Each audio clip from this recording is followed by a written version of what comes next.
My name is Rafferty, and this is my story. It either used to started with once upon a time or in a kingdom far away, although both could be true if someone with more experience were to tell the story. No, I don't blame you if you're confused. I was. Still am. Let's just say this story starts in a place at a time with a most peculiar bear. The bear's name was Cobalt.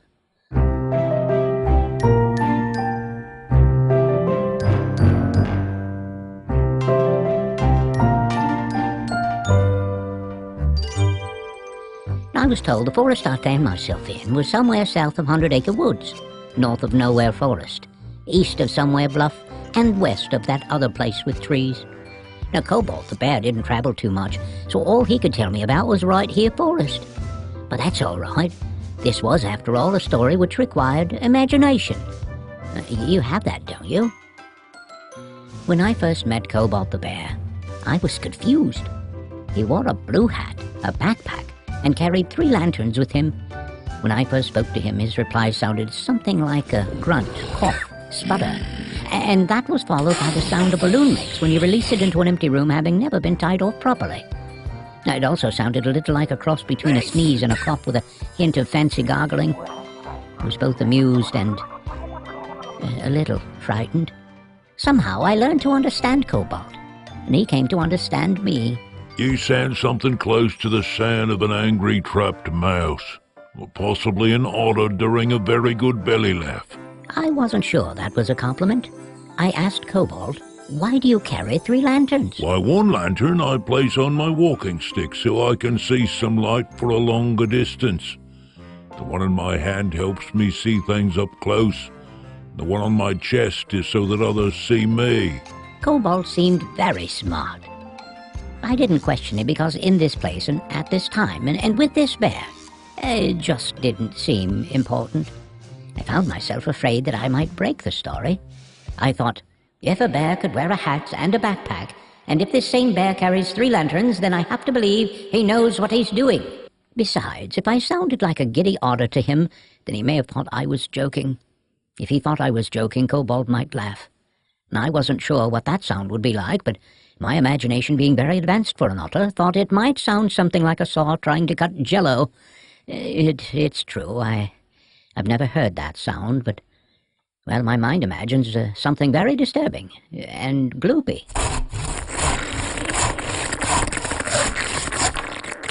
This was a lot for an accountant otter to think about, but it's also why I noticed the 3 lanterns, the hat, and the backpack. Details are very important to me. I usually pay attention to numbers, but this unexpected journey was filled with details, and I wanted to write them down because I was fairly certain no one would believe me. But I had no pen, and there was no paper, so I used my mind to remember, but I have forgotten many things from right here forest. Perhaps someday I will remember and tell this story properly. Most people expect this kind of adventure to happen to children. I know that's what I believed for many years. Cobalt had 3 close friends. There was a great owl named Hooty that kept talking about a very specific type of lollipop. He would talk of nothing else. Most of them are round, very tasty and somewhat sweet. And had a very funny way of speaking. I think he may have had a cold. There was a white rabbit who seemed late for something. He refused to give me his name, although he did mention something about witness protection. No, I can't tell you. I am a rabbit in witness protection, and I pay way too much attention to time. And a very fun-loving otter named Smirks. How you doing? Smirks. What do you want to do? I never understood Smirks, but Cobalt told me. You two sound the same to me. I did not take this as a compliment, although Smirks seemed very happy when Cobalt said that. How you doing? Smirks. What do you want to do? One night I saw how wise Cobalt was for wearing 3 lanterns. I walked with him, and these lanterns kept me from stumbling on tree roots or stepping on the tails of unsuspecting woodland creatures. I can say that they did not find it amusing or even remotely comfortable. When I stepped around them, they even said, Thank you kindly for not squishing me tail. You are a very kind otter. I understood more and more of what these animals were saying every day, except Smirks, who just sounded like a happy cat trying to get rid of a hairball. How you doing? Smirks. What do you want to do? Smirks was a very caring otter. He often brought me stones. I stored them in a hollow space in a tree, which made Cobalt think I might be related to a squirrel. Again, I did not take that as a compliment, and the woodland squirrels began calling me their uncle. Hello, Uncle. I was not amused. It seems like these same forest friends would have noticed I didn't climb trees, and that I could actually make a decision to cross the path without turning back 72 times. The mornings became cooler, and the sun became reluctant to wake up early or stay up late. The leaves changed colors. Those leaves dried. Those leaves fell. Those leaves dropped and made a multicolored carpet throughout the forest.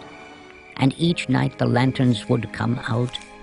I would follow Cobalt as he checked on his friends before we all took really long naps. One night I asked Cobalt if I could check on my stone collection. You know, the one Smirks gave me. He simply said, "Why not?" He brought his lanterns and we walked to the tree where the stones waited for me. If you expected that they could talk, then you would be wrong. My imagination just isn't that good. But these stones given to me daily by Smirks the otter did make a noise. But an enormous crashing sound echoed from inside the tree. A rock slide in a tree trunk sound? A very troubling sound, a noisy sound. Cobalt placed every lantern at the best possible place to see what had happened. They wondered if the squirrels were playing a horrible trick, but Cobalt said, "Maybe it was something else." Cobalt and I looked into the tree, and the stones had collapsed through a hole on the other side of the tree. Why hadn't I noticed a hole on the other side before? Cobalt's lantern lit the face of an animal whose color was somewhere between a pumpkin and a gingerbread man. The animal looked at me with concern. That concern became a look of thoughtfulness as he tapped his temple and scrunched his face. Cobalt scratched his head. He smiled. He stretched his pudgy arms wide and said 2 words that invited me to a place I thought had also been part of my childhood imagination. 2 words. That's all it took. His small dark eyes looked at me, his mouth curved in a smile. The words he spoke was a simple, Christopher Robin. and that, my friends, is a story from a different place, different time, and with a different peculiar bear.